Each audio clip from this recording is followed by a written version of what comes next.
Bueno, muy buenas tardes a todos y todas. Es un placer enorme estar dando apertura a este primer encuentro de la Comisión de Cultura y Diversidad. Les damos la más cordial bienvenida a nuestra casa de estudios. Les deseamos muchos éxitos. Creemos que este es una gran oportunidad y esperanzados de que este sea el comienzo de tantas y otros encuentros que nos permitan avanzar sobre esta temática tan importante. Así que bueno, yo no quito más tiempo, voy a dar la palabra al resto de las autoridades y dejarlos con quien en realidad es nuestro invitado. Así que bueno, desearles, como les decía, el mayor de los éxitos y augurarles buena jornada, como siempre en nuestra casa abierta para todos y todas. Muchas gracias.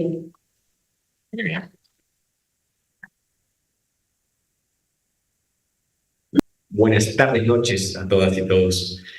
Es un gusto estar acá empezando a construir este espacio, que es una Comisión Nacional de Cultura y Diversidad. Para nosotros como universidad, como CENUR Litoral Norte, como universidad en el territorio, esto es un paso importante y el proceso descentralizador, si bien el artículo 2 de la ley orgánica, de nuestra ley orgánica, dice acrecentar, difundir y defender, si no me falla la memoria, todos los planos de la cultura. El proceso descentralizador de la universidad es cuando se asignan fondos exclusivos para cultura. No tanto no solo a las sedes principales, sino a las casas de la universidad. Y eso tiene que ver mucho también con el pienso que se dio de las autoridades universitarias del momento al proceso descentralizador de la universidad en todo el territorio nacional. Y eso tiene que ver también con que en el interior haya experiencias piloto y experiencias pioneras de alguna manera en cuanto a esa gestión cultural de la universidad que no existen en los demás servicios. Por ejemplo, comisiones cultura. Por ejemplo, que pasen por los consejos asesores de las casas. Por lo cual, me congratula y me alegra que la primera actividad de esta comisión central sea en el interior. De alguna manera hoy tenemos un invitado con una visión externa, pero de alguna manera vamos a empezar a construir cómo se gestionan los espacios de cultura a nivel de la universidad, de todas las experiencias en todos los servicios. Aquí está presente el secretario general, está presente la cónsula argentina, que eso tampoco es casual. En territorio, en el interior del país, nosotros articulamos de una manera muy fluida, muy amena y muy cercana con las intendencias municipales, cultura, en actividades culturales todo el tiempo.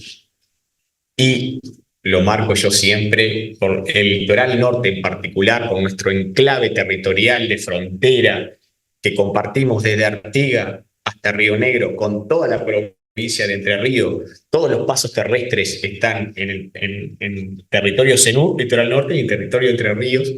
También tenemos lazos culturales que nos vinculan mucho con los hermanos argentinos y para mí es un espacio de desarrollo que lo apoyamos siempre, pero que tiene espacios de mejora para seguir por ese camino.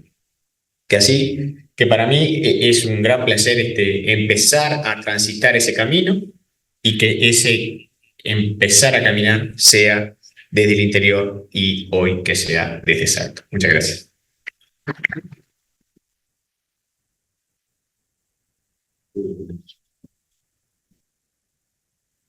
Bueno, muy buenas tardes a todos y a todas. Un saludo de parte de Intendencia del Salto, del intendente Andrés Lima, que me denegó la representación hoy. Para nosotros es importantísimo esto que se está haciendo hoy, porque en realidad vemos una necesidad, sobre todo en Salto, del trabajo en la gestión cultural con otra visión. La Intendencia por sí misma tiene espacios culturales, tiene actividades culturales, pero realmente cuando se entra con una mirada mucho más profesional y mucho más cuidadosa con respecto a la gestión y el desarrollo cultural, realmente potencia mucho más. Así que bueno, felicitar por esta instancia, de parte nuestra ponernos a las órdenes ante todo aquello que pueda hacer para ayudar, para poder seguir transitando en este camino y bueno, buena jornada.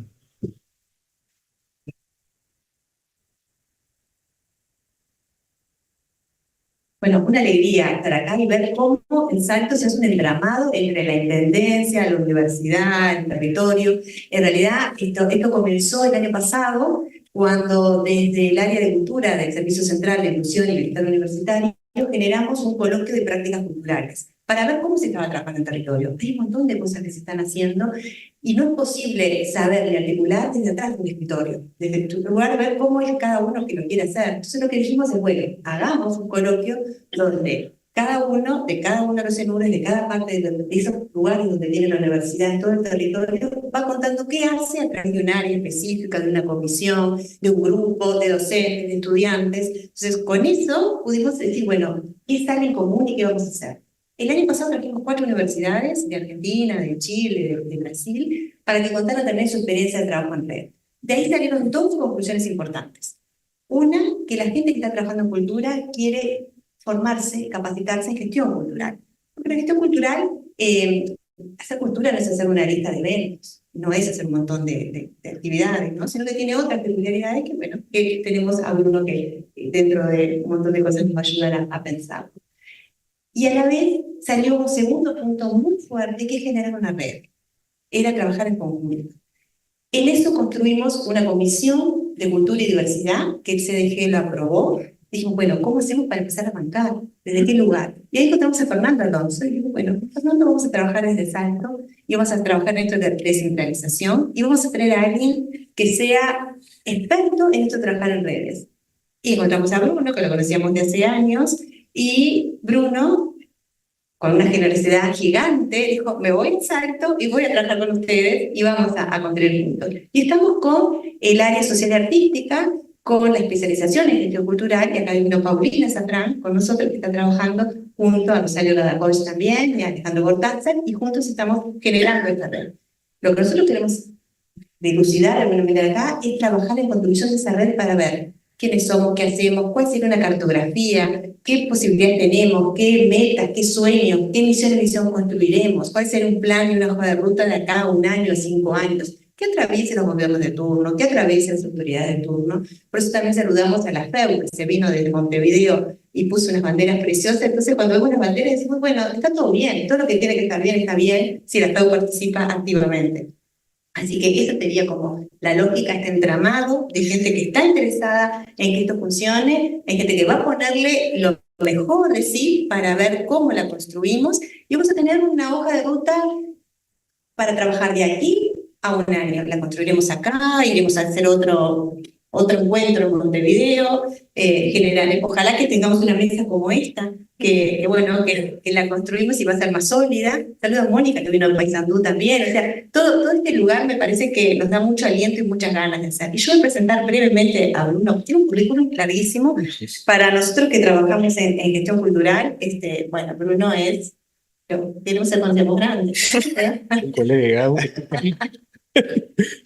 Bueno, Bruno es gestor cultural, consultor, investigador, docente, licenciado en artes, con posgrados en políticas, cooperación e investigación cultural, en la UBA en Argentina, en la Universidad del Rey Juan Carlos, en el Ministerio de Cultura de España, es docente permanente en materia de gestión cultural, en la UBA, en Flaxo, Argentina, en UNIC. Entre 2011 y 2021 se desempeñó como coordinador académico de la maestría en Administración Cultural de la UBA. Entre 2012 y 2014 fue secretario técnico del Observatorio Cultural de la UBA, coordinador académico del diploma en Soberanía y Políticas Culturales en América Latina en Claxo. Es consultor, especialista y técnico en el marco de proyectos nacionales e internacionales. Desde 1997 se ha desempeñado en diversas áreas de los Ministerios de Cultura de la Nación Argentina y de la Ciudad de Buenos Aires. Y bueno, tiene un montón de libros publicados y es alguien que nos ayuda a pensar siempre, a decir, bueno, por dónde están los ejes, cómo hacer estas cartografías, cómo hacer esta hoja de ruta. Así que gracias, Bruno, por estar, por esa generosidad de cruzarte de charlas a 1000 horas para estar con nosotros. Y tenemos 2 días de trabajo. Hoy es una charla abierta a todo el público y mañana va a ser una jornada de trabajo intenso para ver cómo seguimos. Así que gracias.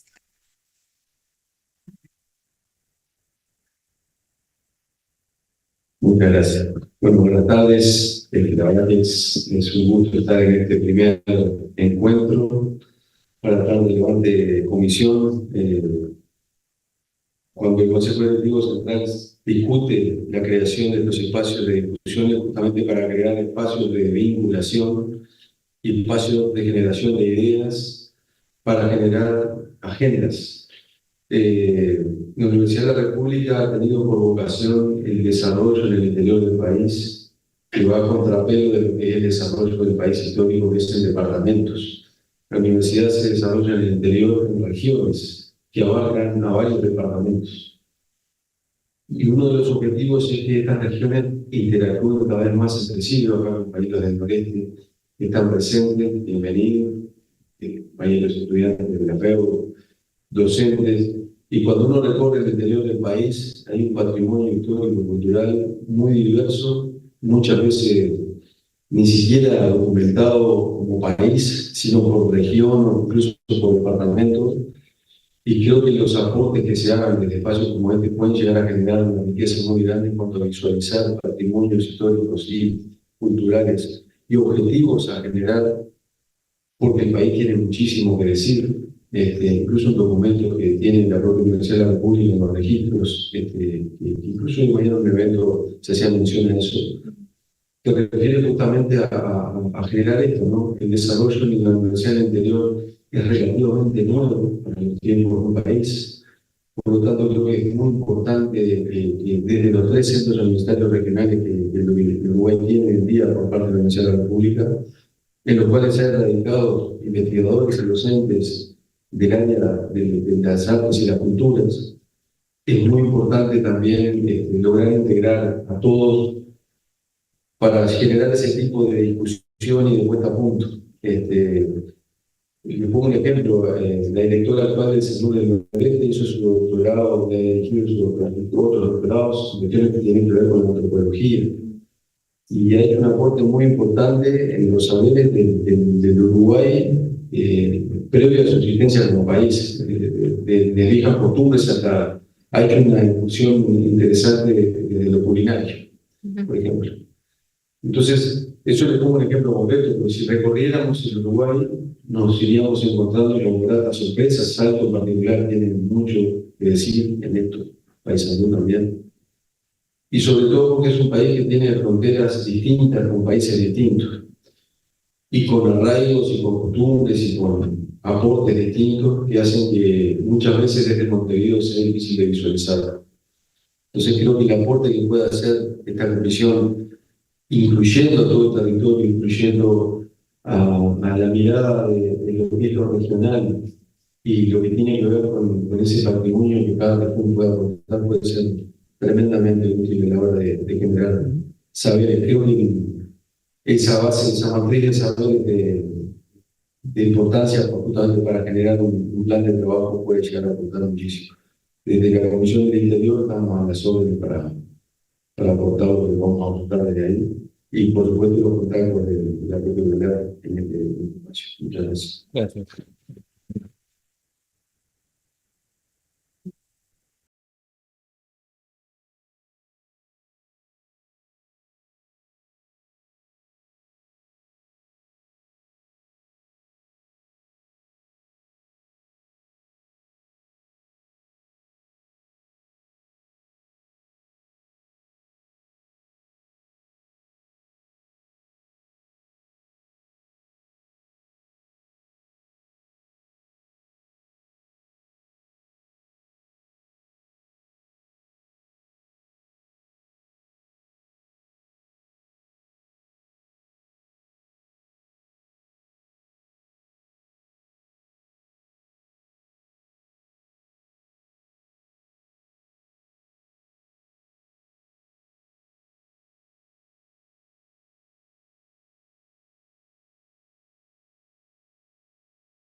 Y ahora estamos empezando a trabajar en cómo tiene que empezar a andar este espacio, que no es un tema menor. Digo, por eso estamos hoy para charlar un poco el marco, las coordenadas mediante las cuales podemos pensar este espacio de la comisión, y mañana vamos a estar trabajando también en todo lo que hace a empezar a formalizar ese espacio, desde lo institucional, desde lo colectivo, desde lo participativo, digo, que sea un espacio, digo, donde nos apropiemos de esas posibilidades, ¿no? Donde aportemos saberes, prácticas, recursos, capacidades, y lo transformemos en algo vivo y compartido. Me parece que es también una clave que hace a cómo gestionar espacios de cultura en la actualidad, ¿no? Digamos, no que sean solamente, digo, meros nombres institucionales en letras de molde, sino que estén sostenidos desde abajo, que estén vivos, eh, que sean realmente vividos por sus comunidades y por sus participantes.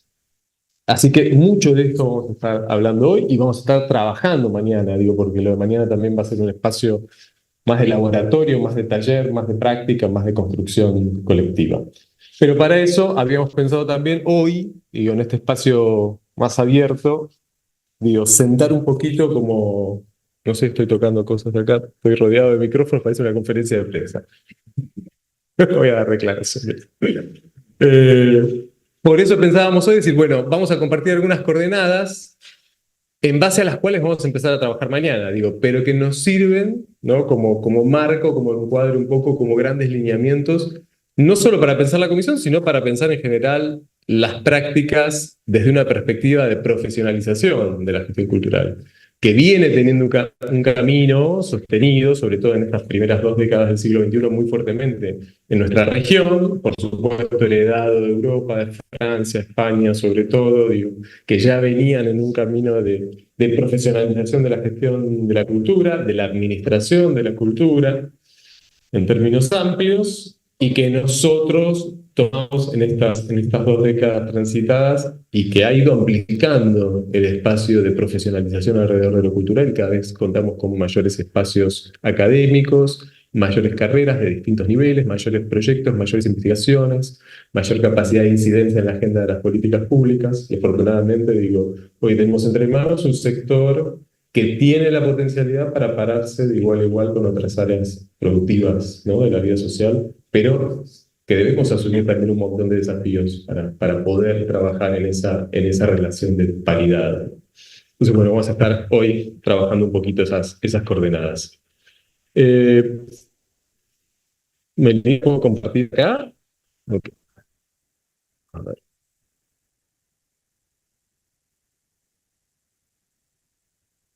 Acá estamos. Muy bien. Voy a ampliar la pantalla primero.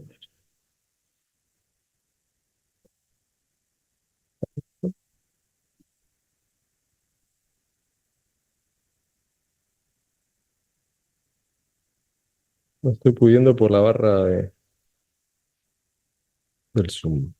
Pero bueno, lo puedo dejar.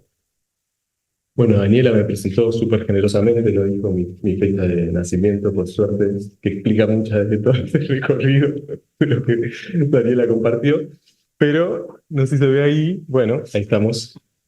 Pero nada, quienes trabajamos en la profesionalización de la gestión cultural, Daniela lo mismo, digo, somos activistas, como decimos, militantes de esto, y es Full Life, y vamos trabajando a partir de la formación, del trabajo académico, de la participación en políticas, en proyectos de investigación, de consultoría, en el desarrollo y el diseño de herramientas, de materiales, de guías, de publicaciones, digo, intentamos como generar esa profesionalización desde distintos lados. Simplemente ahí tienen como algunos ejes en los que vengo trabajando fuertemente, que los sintetizo, digamos, en esas cuestiones, en proyectos más vinculados a la formación, a lo académico, a la profesionalización más de la especialización en el tema de gestión cultural, en proyectos de consultoría, fuertemente, vinculación, estudios sectoriales, informes técnicos, digo, todo material de trabajo en ese sentido.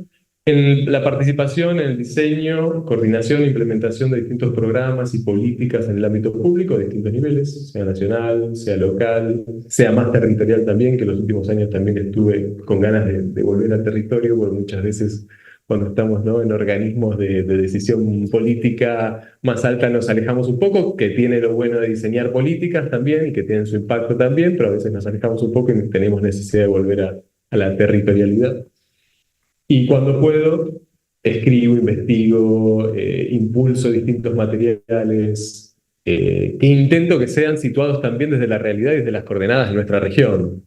Digo, mi primer libro tenía que ver con la vinculación entre cultura y desarrollo en América Latina, ¿no? Estudiar ese maridaje, ese nuevo campo que implica la cultura y el desarrollo, a partir de prácticas, de investigaciones, de casos de estudio en la región, y a partir de ahí fui generando distintas herramientas, manuales, guías, investigaciones, proyectos sobre la investigación en gestión cultural, como el último libro que es Observa Cultura, en coautoría con Héctor Jablonowski, que está editado por RGC Libros, que es una gran editorial también muy especializada en gestión cultural, diría del Río de la Plata, porque ahora están distribuyendo los libros en Montevideo también, así que, digamos, tiene un pie de este lado del charco. Si querés agrandar con esta barrita, Con esto. ponelo en la línea. Claro. Ahí, esta, la primera. Ahí puedes ver más y puedes correrla así. Para poner en pantalla completa. Sí, pero esto me molesta. Perdón, ¿eh? Eso igual lo puedes mover. Ahora Ahí. sí. Gracias, Miguel. Ahora sí. Mi vista lo agradece.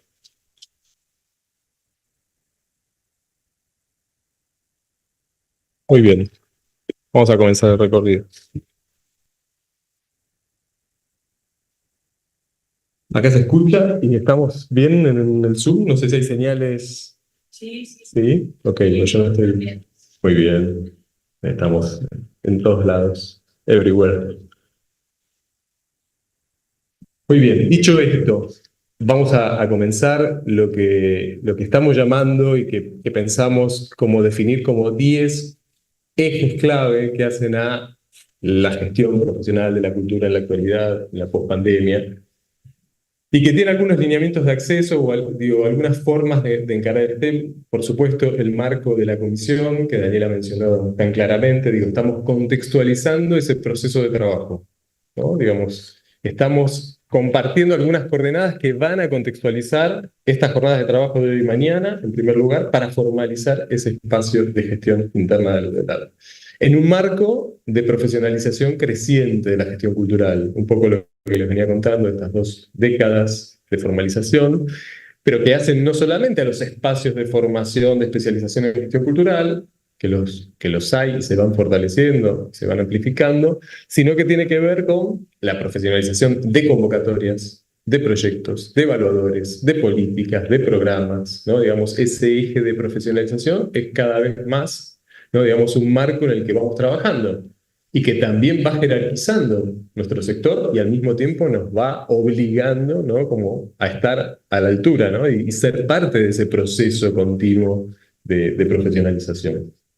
Eso hace que surjan nuevos espacios, como en este caso la Comisión de Cultura y Diversidad, pensado desde esa lógica más contemporánea, más situada, más profesional de estos espacios que requieren otros diseños institucionales, que ya quizás no son los mismos mecanismos, ¿no?, del siglo pasado, de las últimas décadas del siglo pasado, cuando se hablaba de otros conceptos de cultura, de animación cultural, de promoción cultural, de industrias culturales desde la lógica anterior, ¿no? Digamos, sino que tiene que ver con nuevas instancias de cómo pensar diseños, mecanismos, dispositivos, institucionalidades, modelos de gobernanza de lo cultural, con las coordenadas actuales. Y hace también al marco del manejo de la información, ¿no? Digamos, también como gestoras, como gestores, como participantes de nuestro sector, cada vez más tenemos acceso y se va democratizando el acceso a la información sobre gestión cultural, sobre financiamiento cultural, sobre políticas culturales, pero al mismo tiempo surge el desafío de qué hacer con esa información, ¿no? Cómo darle un marco situado, un marco encarnado a esa información para que la transformemos realmente en conocimiento. y conocimiento para la gestión, que es lo que nos importa también, ¿no? Como actores, como del entramado profesional de la gestión cultural, ¿no? Conocimiento para saber hacer, para saber gestionar, en nuestro caso, con mayor calidad, con mayor eficacia, con mayor impacto, con mayor potencia, con mayor inclusión, con mayor participación. Y esto en el marco de los desafíos abiertos por la pandemia, que amplificaron, pusieron de manifiesto muchas problemáticas que arrastraba el sector cultural, ¿no? Que salieron a la luz o que estaban latentes y que con una lupa muy grande la pandemia puso en primer plano, ¿no? Y que amplificó esas dificultades que arrastraba nuestro sector. Este es un poquito, ¿no? Digamos, como el marco de situación. Cuando decimos de esos aprendizajes de la pandemia, me voy a detener simplemente en algunas cuestiones que se pusieron de manifiesto respecto a los desafíos que enfrentó el sector, ¿no? Digamos, como marco para encarar esta nueva etapa. Las cuestiones de necesidad de mayor sostenibilidad económica, por supuesto, pero también de diversificación de los recursos, de las vías de ingresos, de pensar la sostenibilidad económica y financiera del sector. No solamente pensar la cuestión de la sostenibilidad creativa, pensar los proyectos en términos artísticos es muy importante, pero no es suficiente, no alcanza con esto, ¿no? Digamos, es necesario, pero no es todo. Entonces, ¿cómo equilibrar esa dimensión artística también con la escala de presupuestos, de pensar todo el esquema de explotación, de comercialización de lo que hacemos, cómo es el circuito, el ciclo de vida de lo que hacemos, cómo es el vínculo con otras audiencias, con otros públicos, con la circulación de lo que hacemos? Por supuesto, profundizar la vinculación con los públicos y las audiencias. No casualmente aquellos proyectos, organizaciones o espacios que tenían lazos más estrechos con sus públicos fueron los que mejor pudieron surfear los momentos de la pandemia, ¿no? Digamos, basarse también en lazos hasta afectivos, ¿no? De solidaridad de sus públicos.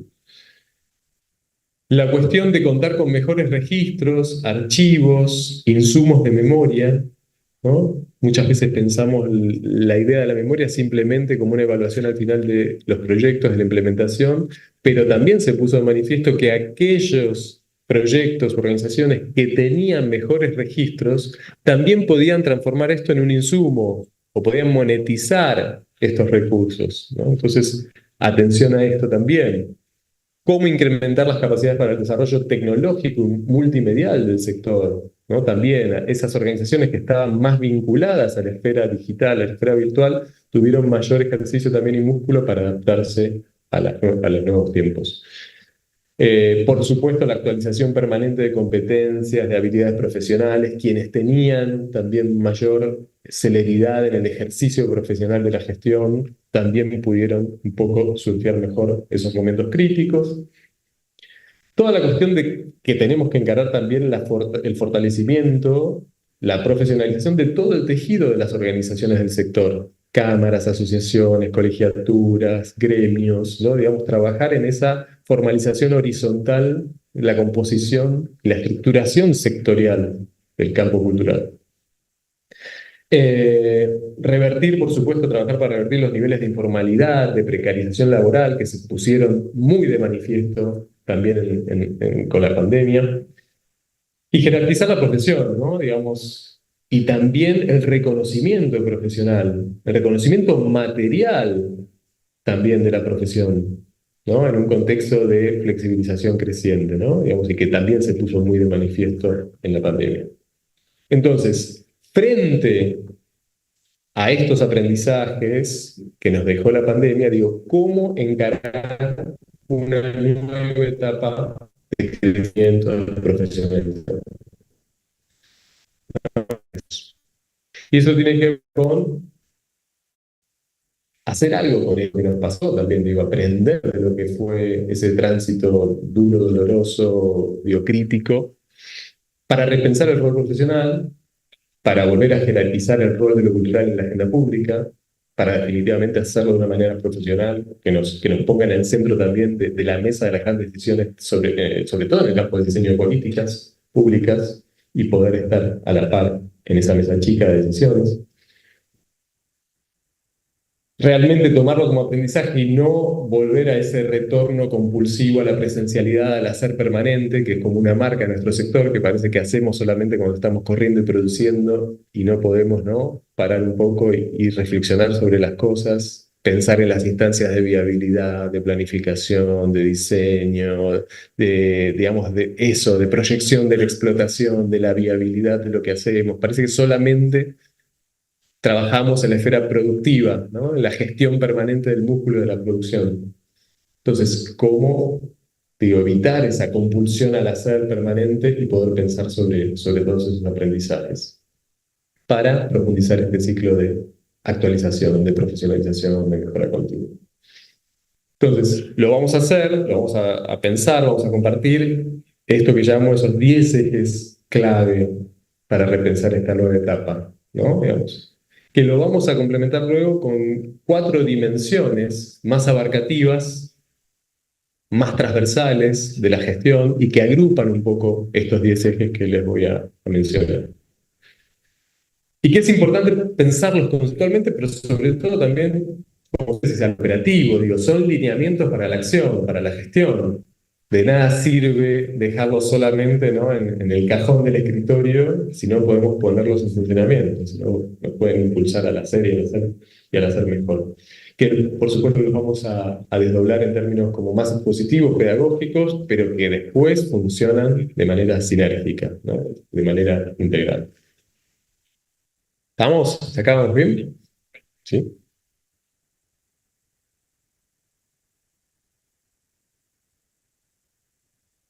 Muy bien. Primer eje, el eje territorial. Se habló en la presentación, digo, hablamos bastante y surgió este tema de pensarnos desde los territorios. La gestión de la cultura, para muchos, creemos que se basa en el análisis, el estudio de territorios. Entonces, digo, reforzamos la idea de que el origen de la gestión está más afuera que adentro. Pensemos esto, hagamos este ejercicio.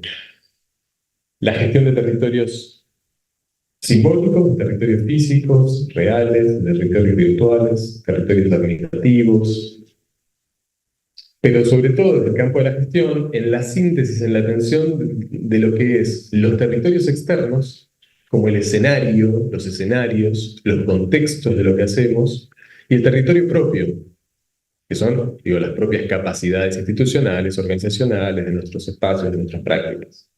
Pero no, digamos, como pensábamos el territorio original, de decir, bueno, hay que bajar al territorio, bajemos al territorio, hay que llevar al territorio la cultura, hay que llevar a los barrios la cultura. No es ese concepto de territorialidad. Porque ese concepto de territorialidad nos pone en un lugar de imposición, ¿no?, digamos, casi de colonialismo cultural, decir, hay que llevar, ¿no? No, territorio como ese entramado, como esa gestión abierta, participativa, en diálogo, de cercanía, de proximidad, con otras organizaciones, con otros espacios, con otros agentes, con otras fuerzas del territorio, que al mismo tiempo, digo, están atravesados por una lógica contemporánea de lo cultural, líquida, movible, polémica, compleja, conflictiva, escapadiza, escurridiza, cambiante, y a la vez muy transversal, ¿no? La idea de la transversalidad cultural también nos permite poner en diálogo los distintos territorios y las distintas capas del territorio. Entonces me parece que ese eje territorial es clave, pensarnos cómo territorializar la gestión, ¿no? Digamos, entender los contextos de nuestros proyectos como esos entramados de identidades sociales, culturales, que se construyen, se redefinen y se enriquecen mutuamente con nosotros, a ambos lados. Co-construimos con esos territorios, somos parte de esos entramados, trabajamos en esos intercambios. Entonces me parece que la cuestión territorial, primera cuestión clara. El segundo eje clave es la mediación, que está totalmente vinculada al eje territorial que hablábamos recién. Es decir, cómo nos reconvertimos de gestores en mediadores culturales. Estuvimos hablando mucho también de la vinculación hoy con Fernando y todo, digo, de la gestión de la cultura con el diseño, ¿no? Esta idea de pensar lo proyectual, de pensar los procesos, de pensar las mediaciones, de pensar el para qué, de pensar los otros, ¿no? Entonces, ese carácter de mediación es la traslación de la idea de gestión a la idea de trabajar con los territorios, ¿no?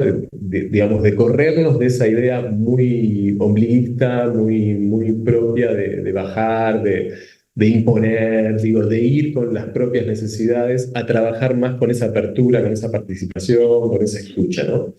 ¿Por qué? Digo, porque esta idea de mediación nos lleva a la idea de ser gestores como camaleones también, ¿no? Digo, la idea camaleónica de la gestión nos pone en el afuera, nos pone en el contexto, nos pone en el manejo de la información, nos pone en el manejo de lo cambiante, de la metamorfosis, del manejo de la información que hay afuera.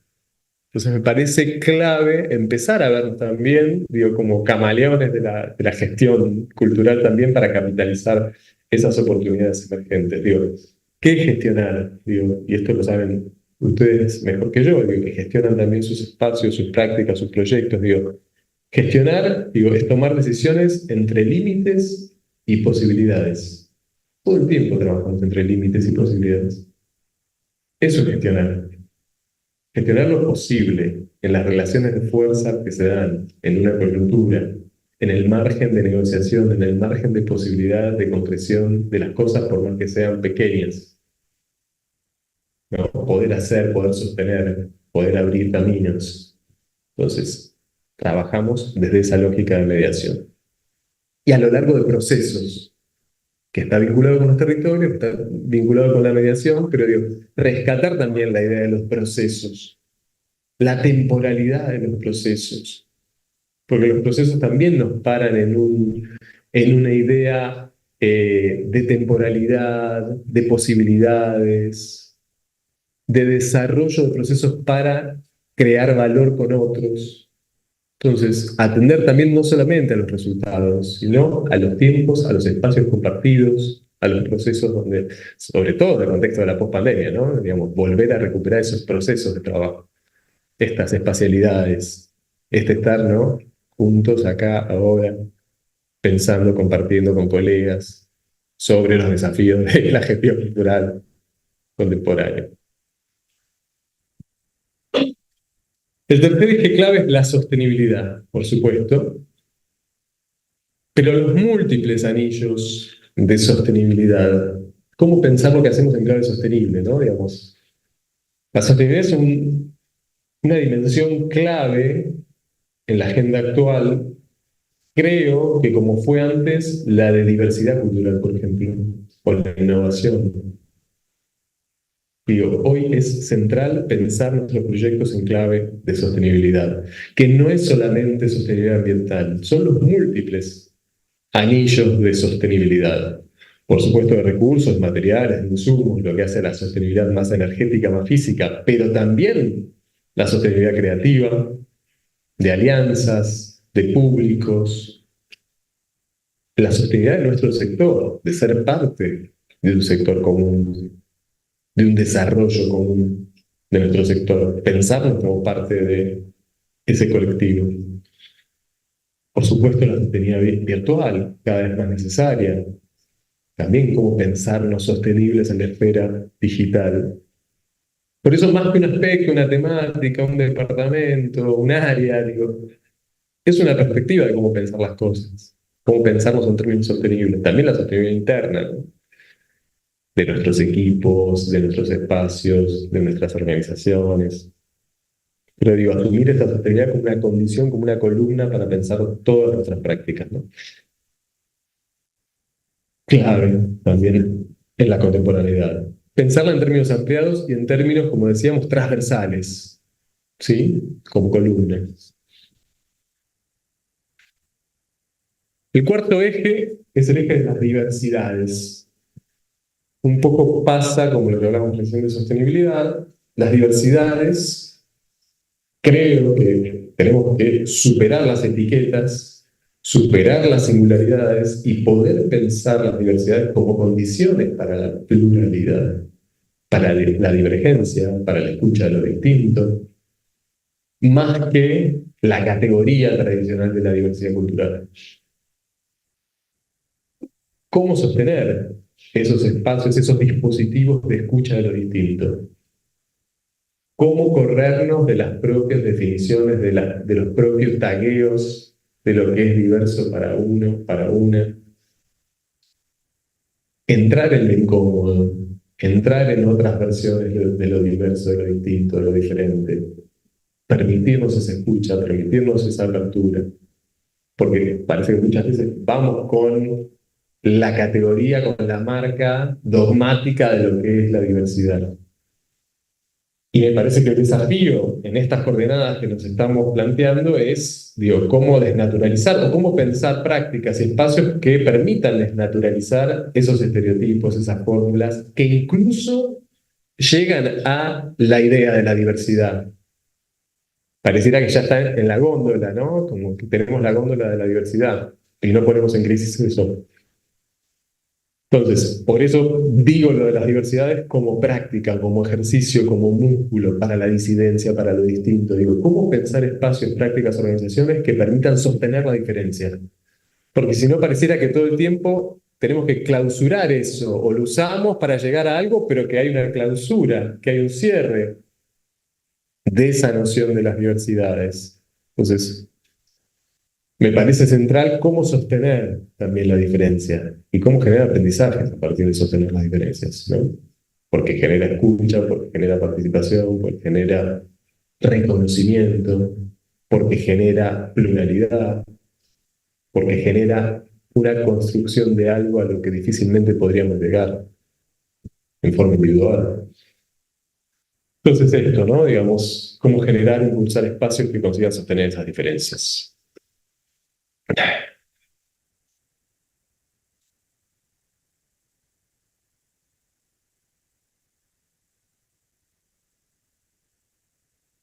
El eje 5 es el eje económico, financiero, material, como quieran llamarlo. Digo.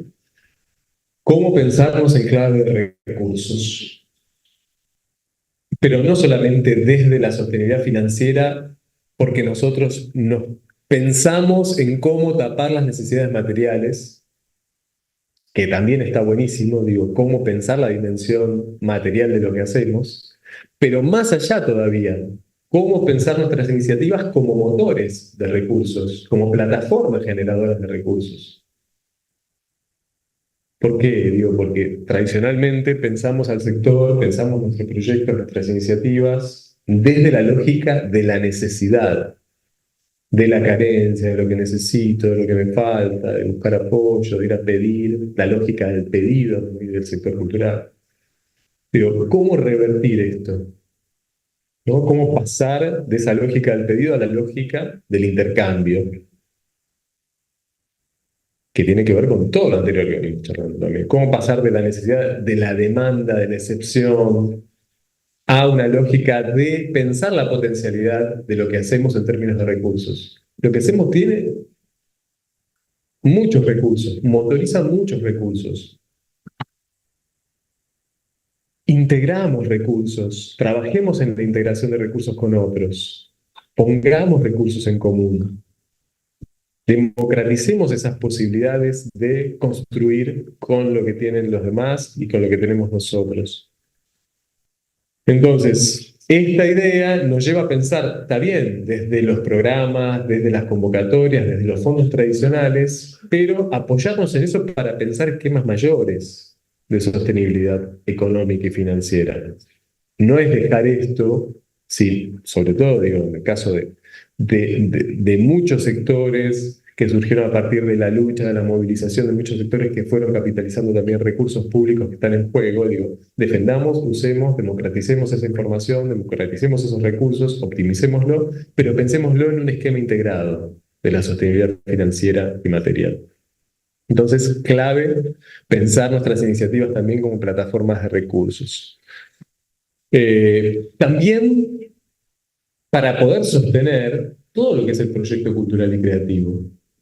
No va en contra, no asfixia lo creativo, al contrario, digo, las posibilidades económicas y financieras también son el airbag que permiten, ¿no? Son el puente, la arquitectura que permite sostener también nuestros proyectos desde los contenidos.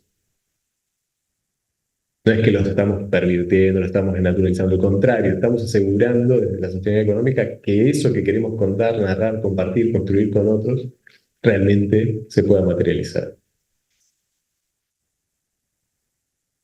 Bueno, y a la par de lo económico está el eje comunicacional, por supuesto. Si no comunicamos, no existimos, ¿no? Somos campeones en hacer los proyectos invisibles que nadie se entera, nadie sabe. Entonces, pensarnos también en clave comunicacional, pero superando la idea de la comunicación, por supuesto, como difusión, como emisión, lineal, direccional, sino pensándola desde una lógica más abierta, más integral de la comunicación.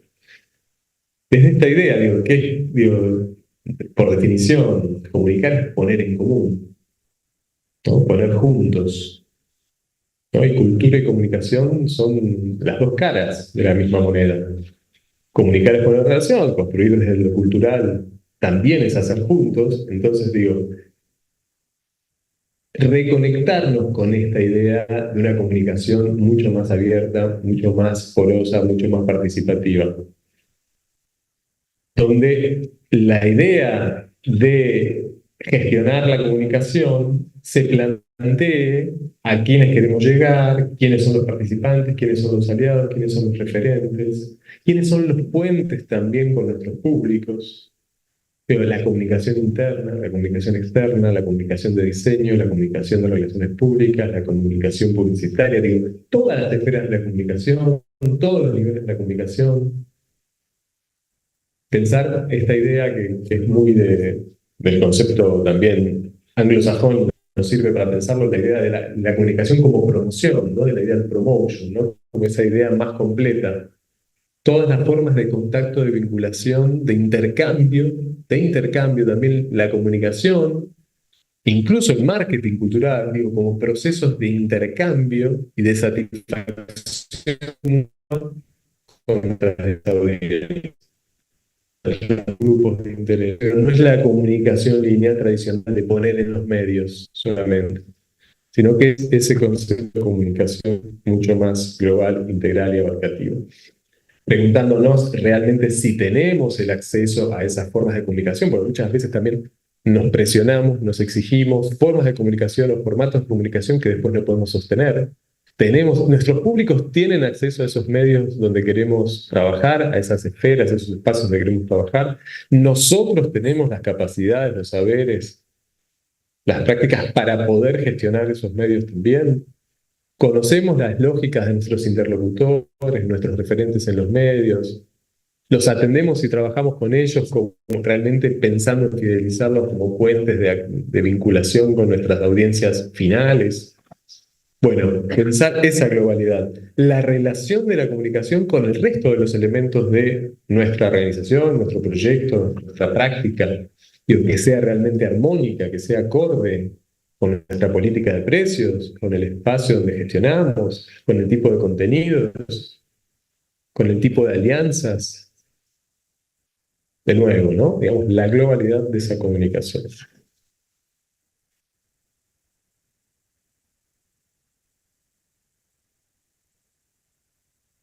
El séptimo eje, el eje clave, tiene que ver con las audiencias. Pensar la gestión cultural en clave de audiencias. Analizar en profundidad los múltiples públicos de lo que hacemos, todos los grupos de interés, como hablábamos recién, no solamente el destinatario, no solamente la persona que se sienta en la butaca, ¿no? Sino pensar y complejizar los conceptos de públicos, de audiencias, de participantes, de usuarios, de comunidades. ¿Por qué adoptamos uno? ¿Por qué adoptamos otro? Pareciera, ¿no?, que el concepto de públicos está más asociado a las artes escénicas tradicionales, el de audiencias nos vinculamos más con las industrias creativas, culturales, con las audiencias más masivas. y el trabajo con comunidades como mucho más selectivas, mucho más de nicho. Entonces, me parece que hay que tensionar ahí y pensar qué categorías estamos trabajando y cómo abrir espacios de participación que superen también la ocupación de una butaca. ¿Qué espacio de participación, de compromiso estamos permitiendo para nuestros distintos públicos? Por esto va de la mano también con lo económico y lo financiero. En la medida en que seamos capaces también de abrir mayores espacios de participación, de compromiso, de involucramiento, seguramente el compromiso de esos públicos también va a ir de la mano con un compromiso material mayor.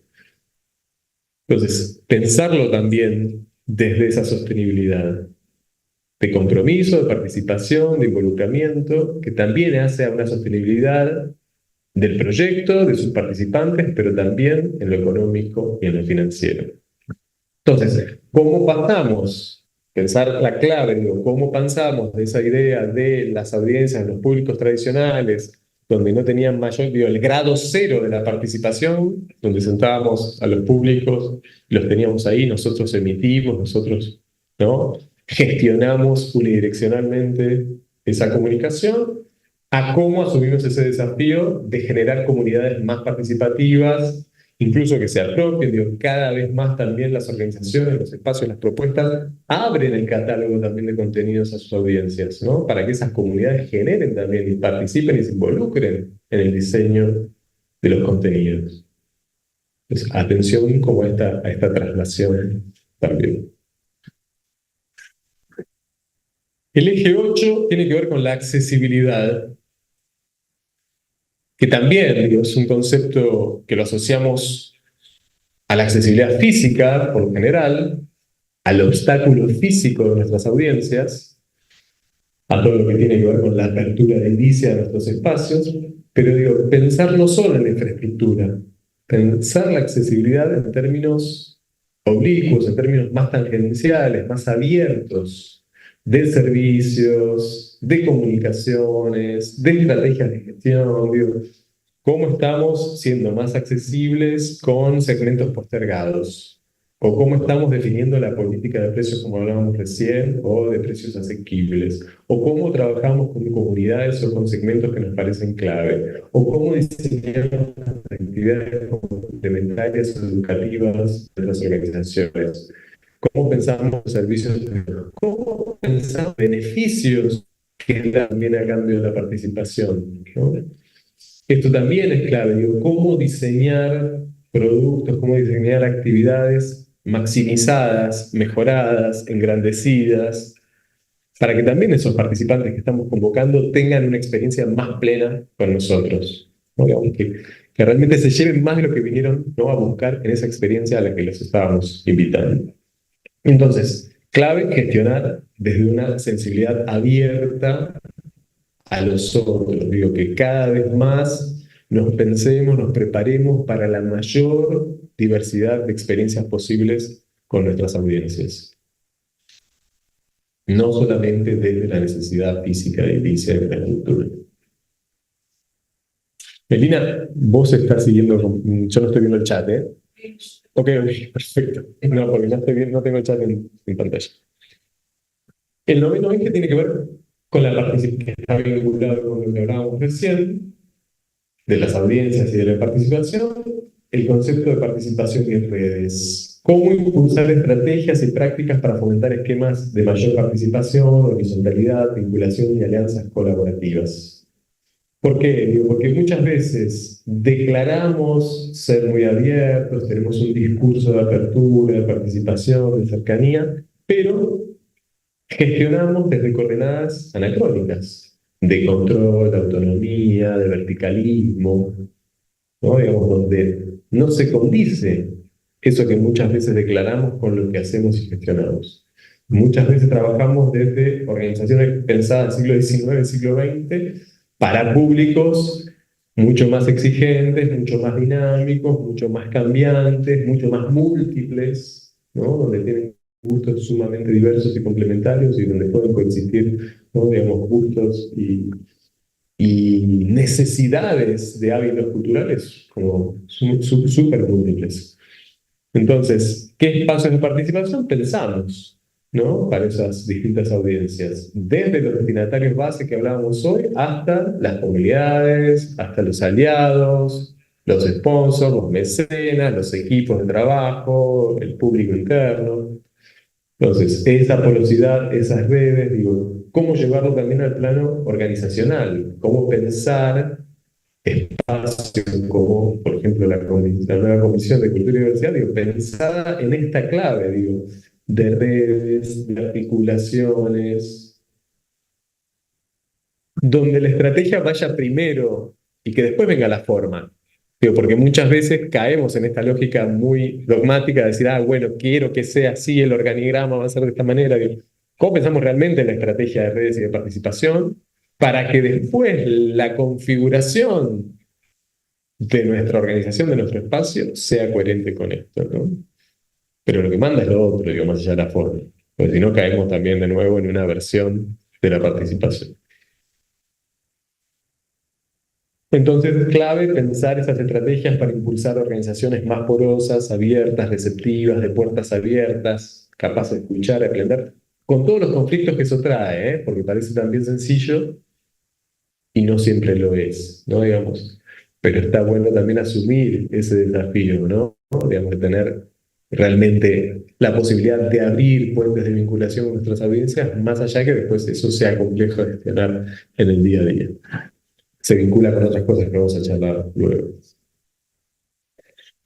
Y la décima clave, que quizás no nos suena tanto, no la tenemos tan presente, es la cuestión de la replicación o la capacidad de replicar, la replicabilidad de lo que hacemos. ¿Por qué? Porque una cosa es la localización, digamos, el situarse, la puesta de nuestro proyecto hoy en el espacio, y otra cosa es pensar también las posibilidades de circulación y de relocalización de lo que hacemos. La traslación a otros territorios, las itinerancias, las circulaciones. Tenemos que pensar también en esas posibilidades de continuidad, de multiplicación, de relocalización de lo que hacemos. ¿Por qué? Porque una cuestión son los beneficios, los objetivos directos en un territorio particular, y otra cosa también son las posibilidades, digo, también volvemos sobre la idea de procesos, de posibilidades, de oportunidades también, de explotación de ciclos de desarrollo comercial más amplios. Y ahí van de la mano, bueno, cuestiones que estuvimos charlando hoy con Daniela, con Fernando, digo, la capacidad de factores multiplicadores que tienen lo que hacemos. Una cosa son los beneficios directos, lineales, y otra cosa es todo lo que se motoriza a partir de nuestras prácticas, de nuestro hacer. Y necesitamos ser muy precisos, muy analíticos, con esa profundidad, digo, para salir de una idea de la gestión como algo operativo, instrumental, hacemos cosas. Hay un objetivo directo, pero hay un montón de beneficios asociados con nuestra gestión, con nuestro pasaje por un territorio. ¿Qué capacidades instaladas dejamos en un territorio? ¿Qué queda después de la implementación? ¿Qué dejamos al irnos? ¿Qué mecanismos de institucionalización, de transparencia, de registro, de memoria vamos a estar impulsando también para que eso tenga cada vez mayores impactos asociados? Bueno, pensemos también esto, ¿no? Pensemos también esto. Pensar nuestras prácticas ya desde los inicios, desde esas posibilidades de circulación y replicación, condiciona y define también la planificación de la dimensión creativa. No es que vemos el diseño creativo y después pensamos la explotación, digo. Si pensamos con este foco multiplicador de replicación, de poder, digo, muchas veces nuestros proyectos o nuevas ediciones de nuestro proyecto puede ser esa relocalización de una iniciativa. Pero para eso, digo, eso nos exige poder pensar e incorporar esta dimensión ya desde las instancias de diseño, de viabilidad, de investigación, ¿no? Del proyecto cultural, creativo, simbólico que llevamos adelante. Entonces, 10 ejes que me parecen clave, digo, para capitalizar los aprendizajes de la pandemia, para poder proyectar y optimizar y capitalizar esta nueva instancia de profesionalización de la gestión cultural. Dicho esto, le vamos a sumar una vuelta más, si tenemos tiempo. ¿Cómo estamos de tiempo? Son las 8. ¿Sí? ¿Nos bancamos?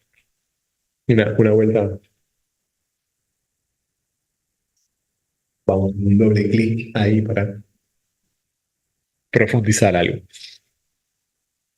Vamos a sumarle 4 abordajes puntuales que le llamamos dimensiones también. ¿Por qué? Porque son más transversales, porque son las dimensiones que permiten desplegar estos ejes que estábamos mencionando, los condicionan, los enmarcan, pero también permiten el despliegue de esos ejes y hacen sobre todo las posibilidades de fortalecimiento del sector, de la profesionalización real de la gestión, digo. Ya visto no solamente desde el sesgo de la práctica operativa, sino también vernos como parte de un entramado sectorial. Me parece clave también ahí identificar estas 4 dimensiones, que nos ponen lo que hablábamos al principio, en la exigencia de trabajar desde un nivel de profesionalismo de la gestión cultural que nos ubique en una mayor paridad con otras áreas de la vida social, ¿no? Dejar de ser, ¿no?, el hermano menor y las carteras compartidas con educación, con turismo, ¿no? Digo, realmente asumir la jerarquía que tiene lo cultural en la contemporaneidad, si así lo creemos, si así lo pensamos. La primera es la dimensión política. Habíamos estado, digo, no nos metimos tanto en esto, digo, pero la gestión de la cultura es política, es profundamente política. Entonces, a veces nos tenemos que inventar con este tema, ¿no? Asumir la dimensión política de nuestro trabajo implica reconocer los factores ideológicos, institucionales, sectoriales, que enmarcan o condicionan nuestra labor de gestión. ¿A qué nos referimos, digo? Tenemos que atender a los impactos políticos derivados no solo de los contenidos que definimos, sino de todo el entramado de alianzas, de acuerdos, de estrategias, de mensajes, de declaraciones, de discursos, de políticas de precios, de posibilidades de apertura de participación o no, de públicos, de audiencias, de todos los aspectos operativos. También implica ver y ejercer y asumir los liderazgos sectoriales y los acuerdos institucionales que impulsan nuestro proyecto, ¿no? Ejercer ese liderazgo, jugar ese rol sectorial, comprender y articular con el entramado de motivaciones políticas de cada contexto, de cada también momento institucional, de las necesidades de los socios, digo, saber escuchar, entender y trabajar también a partir de la necesidad del socio. Reconocer esto. Estar abiertos, digo, ¿por qué? Porque estamos trabajando en esa lógica de un hacer común, de un intercambio, de una integración de recursos, digamos, muy temprano. Entonces, necesitamos escuchar, reconocer, entender, decodificar también la necesidad del socio.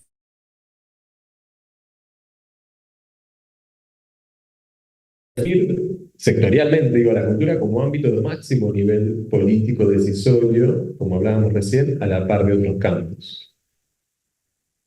Sostener y defender que la cultura tiene que estar en ese lugar de la agenda pública, ¿no? Y esto lo hacemos también en lo micro de nuestros proyectos o en nuestras prácticas o del contexto en el que nos toque desempeñarnos hoy. Ejercemos ese rol político. Ejercemos la capacidad profesional de mediar, de aceptar o de rechazar, porque también, como decía un viejo referente de la gestión cultural del Río de la Plata, el no robustece. El no también robustece. Hay que saber también decir no. Hay que poder negociar, hay que poder articular, hay que poder mediar entre los límites y las posibilidades, decíamos hoy, gestionamos entre los niveles y a veces también rechazar. Sostener espacios, tener redes profesionales en el marco de las relaciones de fuerza que nos permite o nos permita cada momento, ¿no? Cada instancia de trabajo. Pero necesitamos meternos con la dimensión política de la gestión. La otra dimensión es la dimensión interna.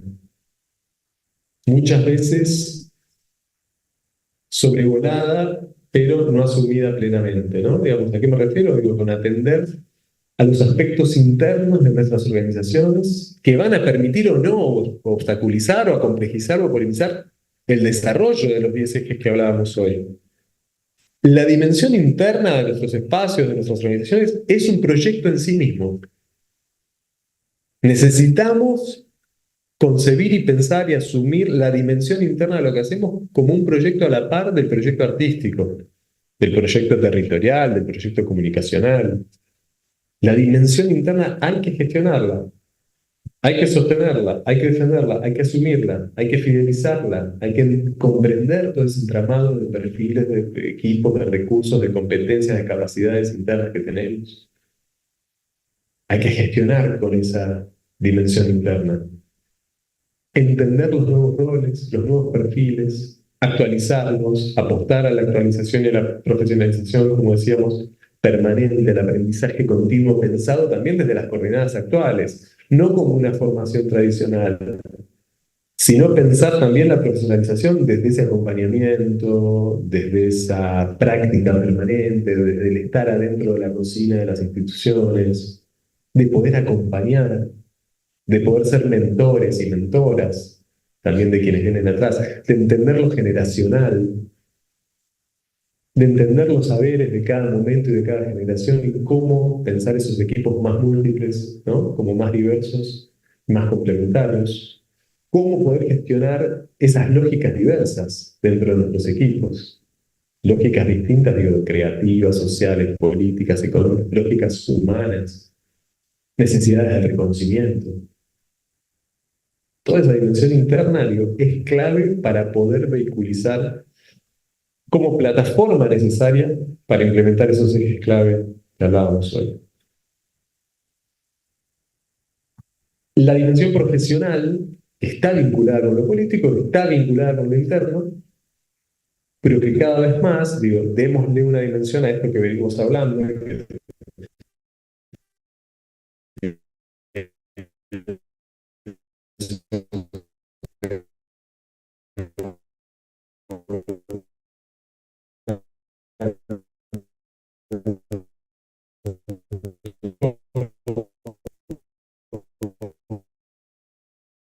de la profesionalización. No es una apuesta de la profesionalización en un sitio, sino también es una apuesta a la organización del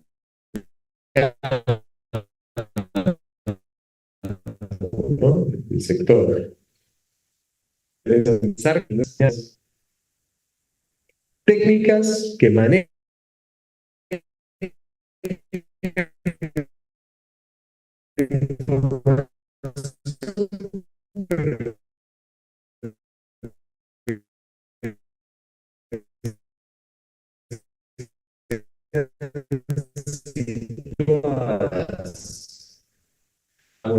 que también el auge de los estudios de gestión cultural vamos ya a tener acceso a un reconocimiento sectorial, digo.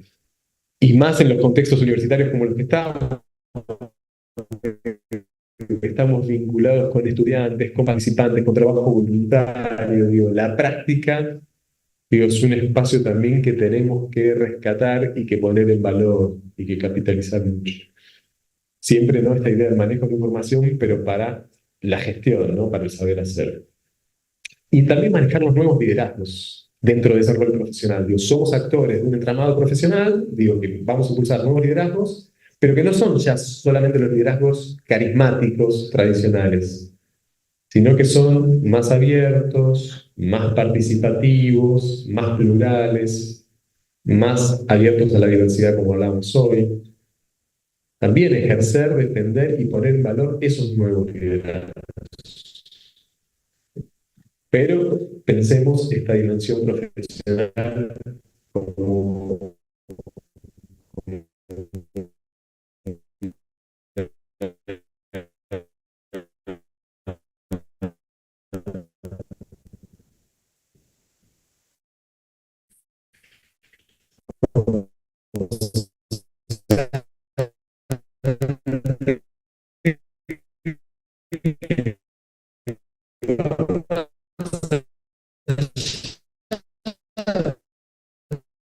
también de nuestro rol, de por qué desarrollo más maduro, cuestión de calidad.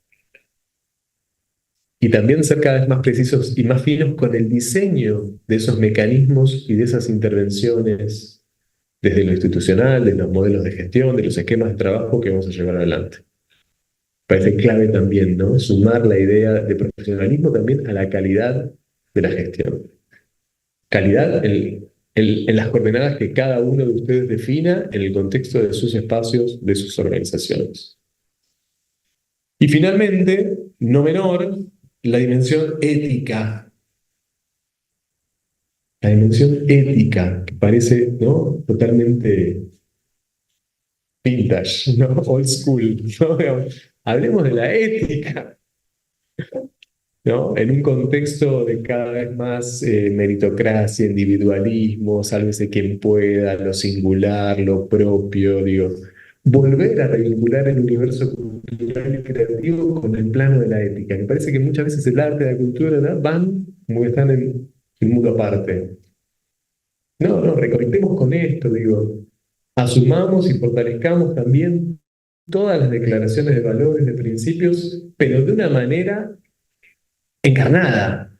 Digo, que lo que decimos esté sostenido por lo que hacemos. Volver a reconciliar el plano de los discursos, ¿no?, con el plano de la coherencia, de la reputación, de la credibilidad entre lo que decimos y lo que hacemos.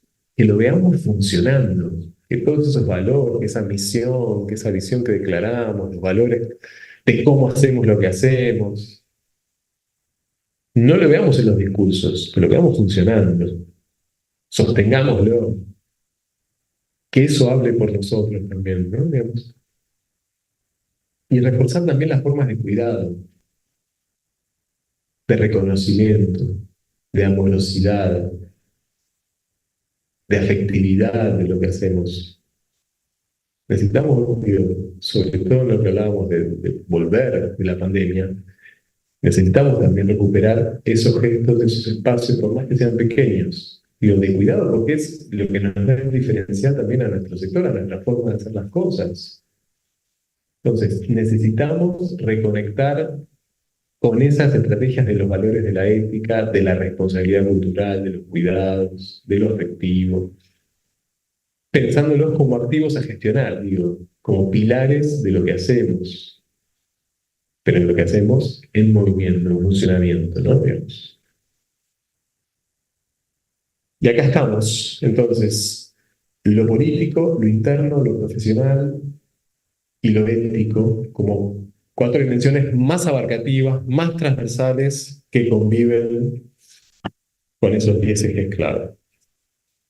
Y para cerrar, y para dejarles también pensando, o para seguir las charlas y las conversaciones que vamos a tener mañana en el marco del taller, o lo que podamos charlar luego en la coda de este encuentro, algunos ejes para pensar colectivamente estos desafíos profesionales en base a estos 10 ejes y estas 4 dimensiones que charlamos, que compartimos, llevarlos también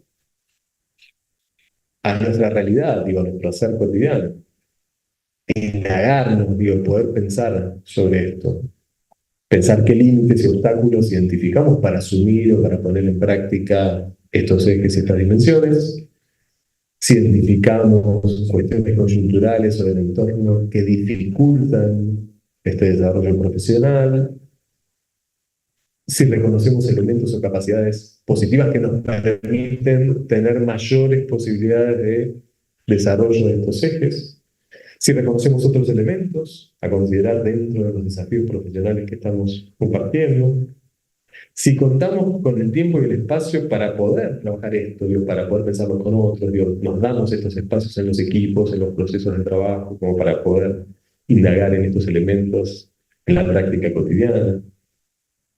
¿Qué otros desafíos identificamos a futuro para profesionalizar la gestión? ¿Y qué desafíos profesionales también cada uno en su rol profesional de individual, pero también como parte de sus espacios, de sus prácticas, de sus proyectos colectivos, de las instituciones que representa, de su rol en el sector, ¿qué desafíos nos planteamos en este marco, en esta nueva etapa, si queremos construir desde esta lógica y desde estos valores que compartimos? Era lo que quería compartirles, lo que quería dejarles y lo que podemos seguir charlando cuando quieran. Así que gracias por escuchar, gracias por estar acá. Bueno, muchas gracias a todas y a todos que concurrieron en el día de hoy, a quienes nos siguen por la transmisión por YouTube y especialmente a Bruno.